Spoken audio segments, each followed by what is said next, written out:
নেতানিয়াহুর প্রেম জীবনেও ভূমিকা নিয়েছে ভারত। জানেন সেই রোম্যান্টিক কাহিনী? প্রেমের প্রথম ডেট ভারতীয় রেস্তোরাঁয়। ভারতের কাছে ব্যক্তিগত ঋণী জানালেন বেঞ্জামিন নেতানিয়াহু। তেল আবিবের গাড়ি থেকে কূটনীতি, ভারত ইসরায়েল সম্পর্কে নতুন মাত্রা। মোদির সামনে প্রেম কাহিনী শোনালেন নেতানিয়াহু।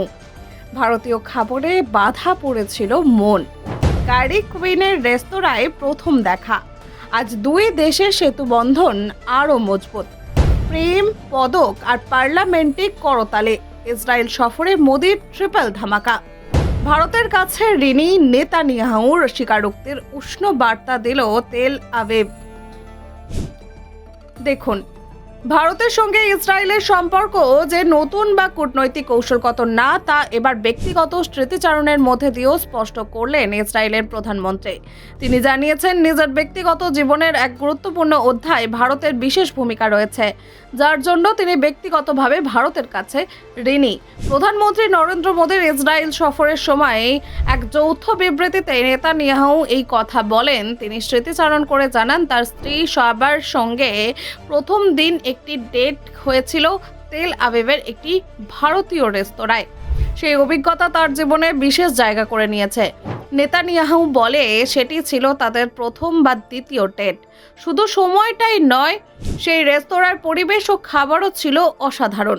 তার কথায় সেই সন্ধেটি ব্যক্তিগতভাবে তার জীবনের এক স্মরণীয় মুহূর্ত হয়ে আছে। তিনি আরও জানান, তার স্ত্রী সারার প্রথমবার ভারতীয় খাবারের সঙ্গে পরিচিত হন সেই তিনি। ভারতীয় মশলা, স্বাদ ও পরিবেশনের ভিন্নতা তাকে মুগ্ধ করেছিল। সেই অভিজ্ঞতা তাদের সম্পর্ককে আরও দৃঢ় করেছিল বলেও ইঙ্গিত দেন ইসরায়েলের প্রধানমন্ত্রী। যে রেস্তোরাঁয় তাদের ডেট হয়েছিল, সেটির পরিচালনায় ছিলেন রিনা পুষ্কর্ণ নামে এক ভারতীয় বংশোদ্ভূত শেফ। তিনি ইসরায়েলে ভারতীয় খাবারের প্রসারে গুরুত্বপূর্ণ ভূমিকা পালন করেছিলেন এবং কারি কুইন নামেও পরিচিত ছিলেন। রিনা পুষ্কর্ণ কেবল রেস্তোরাঁর ব্যবসায়ী নয়, তিনি দেশের সাংস্কৃতিক সেতুবন্ধনের ক্ষেত্রেও ছিলেন গুরুত্বপূর্ণ মুখ। ইসরায়েলের খাঁটি ভারতীয় রান্না জনপ্রিয় করার ক্ষেত্রে তার অবদান উল্লেখযোগ্য। এমনকি ভারতীয় প্রতিনিধিদের জন্য বিশেষ মেনু তৈরির দায়িত্ব তিনি পালন করেছেন। এই ব্যক্তিগত স্মৃতিচারণের মাধ্যমে নেতানিয়াহু দুই দেশের সম্পর্কের এক নতুন মাত্রা দিয়েছেন। কূটনৈতিক সম্পর্কের পাশাপাশি সাংস্কৃতিক ও মানবিক বন্ধনের কথাও তিনি তুলে ধরেছেন। 2 দিনের সফরে ইসরায়েলে পৌঁছানোর পর প্রধানমন্ত্রী মোদীকে স্বাগত জানায় নেতানিয়াহু ও তার স্ত্রী নিজে উপস্থিত থেকে। বিমানবন্দরে সেই উষ্ণ অভ্যর্থনা দুই দেশের ঘনিষ্ঠতার প্রতীক হয়ে ওঠে। ব্যুরো রিপোর্ট, অজানার দেশে।